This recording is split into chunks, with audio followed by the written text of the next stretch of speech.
Donald Trump has just fired the biggest shot yet at India.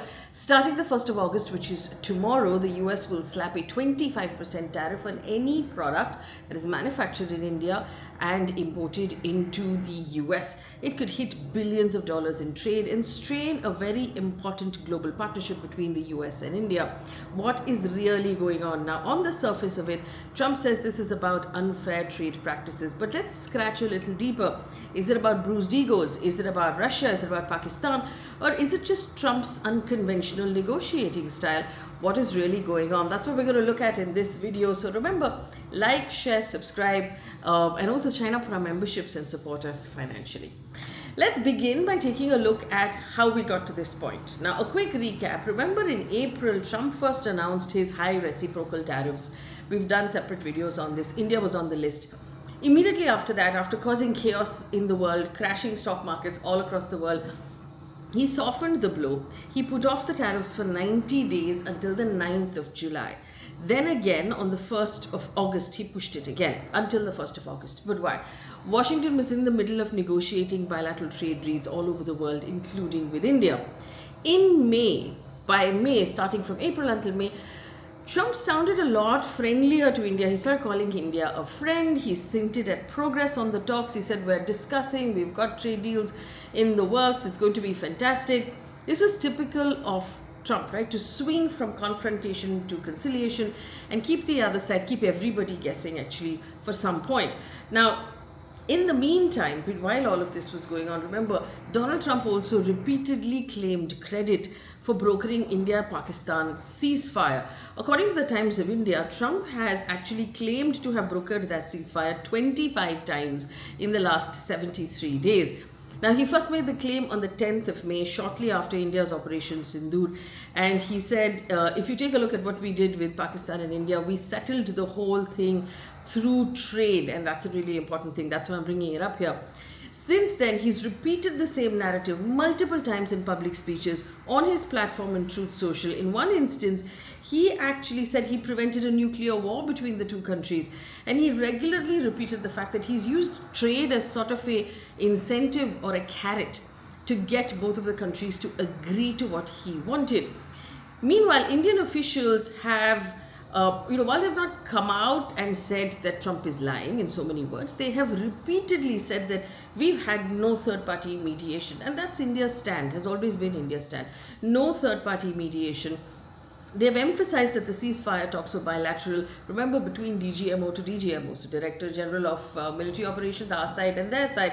Those are the two people who spoke, and not at the behest of Washington, and definitely not with trade hanging in the balance, because that is a violation of many policies. To use trade in any way to decide matters of national security is something that India does not do. Now, what happened this week? The friendship seems to have hit the rocks. Trump announced this 25% tariff completely as a surprise. He said India's tariffs are among the highest in the world, and India maintains, and I'm quoting here, obnoxious non-monetary trade barrier. So he's basically calling our trade policy obnoxious. And he said the tariff move with a twist plus a penalty was because we do business as India with Russia. Now, Trump also, after making that announcement, announced a new trade deal with Pakistan to jointly develop its oil reserves. Now, there have been some reports about the fact that Pakistan has oil reserves. There's no clarity really what kind of oil reserves or what Trump is talking about specifically. But he made a joke that said maybe someday soon Pakistan will be selling oil to India. So is he using Pakistan to sort of upset India? I mean, this is not just economics at this point now, it's politics, and we know that Trump likes to mix these two things. Why is Trump suddenly upset with India? There are 3 or 4 possible reasons. One could be the ceasefire narrative. Now, you'll remember in the monsoon session of Parliament, Mr. Jaishankar spoke, Mr. Amit Shah spoke, and the Prime Minister Narendra Modi spoke, and they were repeatedly called on by the opposition, members of the opposition, including leader of the opposition Rahul Gandhi, to clarify whether or not Trump negotiated the ceasefire as he claimed. Now, India has stood, the Indian government and the 3 representatives who spoke, the 3 ministers and the Prime Minister said very clearly, it was DGMO to DGMO. They did not give credit to Trump for brokering that ceasefire. Could that be the reason why Donald Trump is upset? And is he the kind of person to react with a tariff if he's upset about something like this? I'll leave you to answer that question. Now, New Delhi has firmly rejected any sort of claim he's made about a ceasefire, saying very clearly that India achieved the ceasefire on its own terms. Secondly, Trump has lashed out at India for its close ties with Moscow, calling both India and Russia, and I'm quoting here, dead economies. He said these are both dead economies and he doesn't care about India. He said, I don't care what India does. India and Russia can take their dead economies down together, which is really unparliamentary language, to hear from the head of state of a country like the US, but now we're starting to get used to it. His immediate trigger is oil trade. He said India has become Russia's top crude customer since the Ukraine war, and Trump is trying now to make India pay for that choice. Now remember, this is something that has come up repeatedly because it's something that our government has sort of navigated very carefully. The idea that they can do trade with Russia while also pushing for peace in Ukraine. Now remember, because of the sanctions on Russia for attacking Ukraine, Russian oil has become very cheap, and India finds benefit in importing oil from Russia because it helps us keep petroleum prices low in India. And finally, we know that those bilateral trade negotiations are still in the works. Is this a way of Trump pushing through because the deal negotiations are stuck from last reports? India wants US tariffs on steel, aluminum and textiles to be eased, and US wants India to open its doors to agriculture, dairy, EVs and wine. Now for agriculture and dairy, it's a huge problem for us because if we flood our market with products from the US, our farmers will really get crushed because, like I've said in the past in previous videos, American farmers are large scale, they are hugely mechanized, and they're able to turn around product at a far lower cost. When those products get flooded into the Indian market, our small farmers will get crushed. So our government has always had the need to sort of ring fence the small businessman or the small manufacturer and the small farmer in India. And so neither side is budging. And is Trump's tariff announcement a pressure tactic to get India to agree to better terms? Now let's take a look at what is at stake for both of the countries. India first. India exports to the US jumped 22% in April and June this year, crossing $25 billion. That's a stake. So a 25% tariff will hit textiles, gems, auto parts really hard. These are our main industries. I must remind you here, pharma has been left out of it. India exports a lot of pharma to Europe and to the US. That's been left out of this deal because nobody wants pharmaceuticals to become suddenly more expensive for their own people. Now, India has an interest here in defense and technology coming out of the US. The US is India's second largest arms supplier after Russia.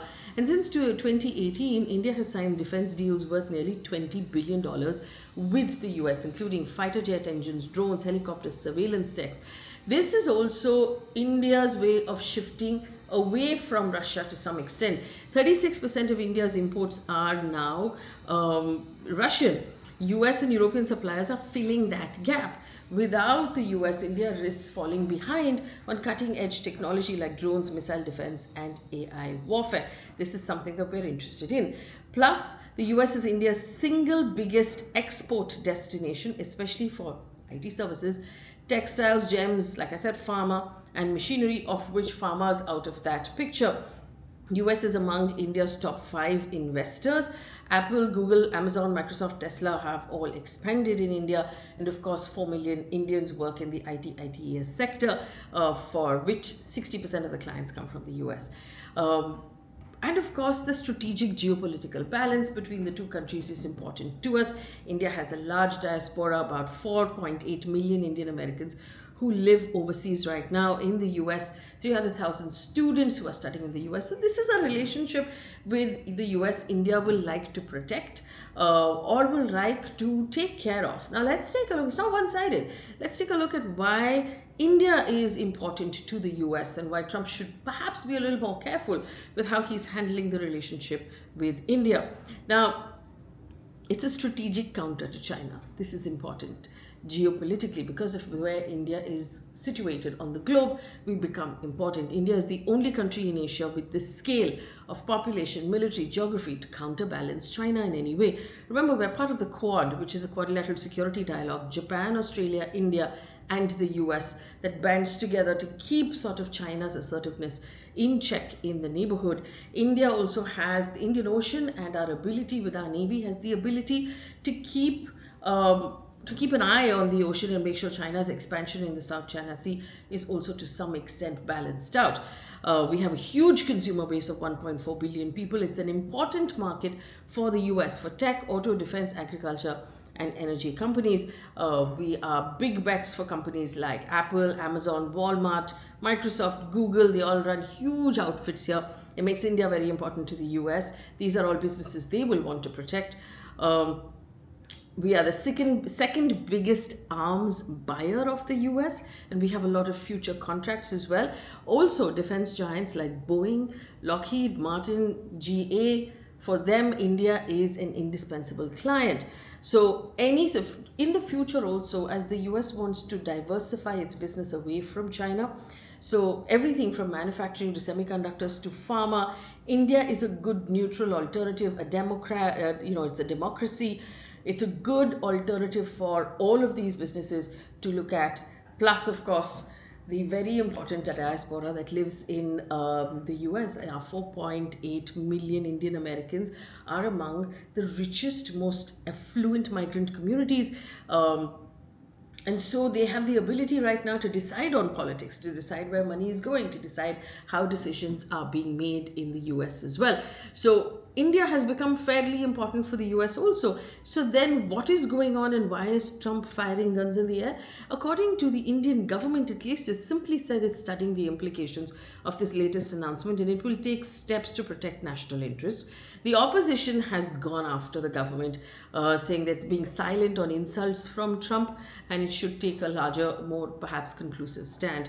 Finally, while Trump is talking about tariffs, we've seen him globally use tariffs as sort of a bullying point to get countries to agree to what he wants. So is he using it as a lever over trade, oil, geopolitics to keep India under pressure? And is this something that India is going to cave into and give into those conclusions or those concessions? Or are we going to stand firm? It's something we'll have to watch to see. So you let me know. Do you believe that Trump is actually just pushing negotiations on the trade deal? Is it about the ceasefire and the fact that he wasn't given credit for it in Parliament? Or is it something else? Let me know in the comments why you believe the US is shaking us down. The other thing I wanted to point out though before I let you go, and this I thought was interesting, our rupee cut a little bit overnight after this announcement was made, but our stock market was fairly stable. In fact, the Nifty was down, the Nifty and the Sensex were down a little bit when they opened, but they've closed the day almost flat. So there's almost no reaction to this, to this latest threat by Donald Trump. At least our stock market, I think, is over it in the sense that they've seen so many of these announcements. There's been they've stopped reacting. The market has stopped reacting to it. We'll wait and see how the rupee recovers what it has lost a little bit this morning. But it does seem like the Indian investor in the stock market doesn't think that this is a very big deal. Leave me a comment on why you think Donald Trump is has changed his tone when it comes to India.